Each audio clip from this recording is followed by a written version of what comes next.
Cymraeg. Treiglad meddal. Treiglad trwynol. Dwi'n hoffi coffi.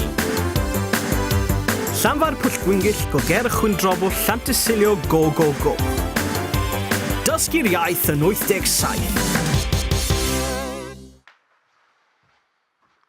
Dyw Gareth ddim yn mynd i'r ysgol heddiw.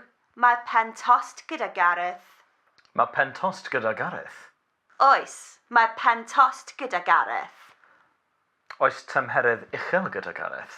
Oes, mae tymheredd uchel gyda Gareth. Oes moddion gyda Gareth?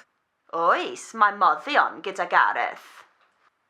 Ydy fe'n ddigon twym? Sa'n gwybod. Mae aerobics gen i. Ta-ta!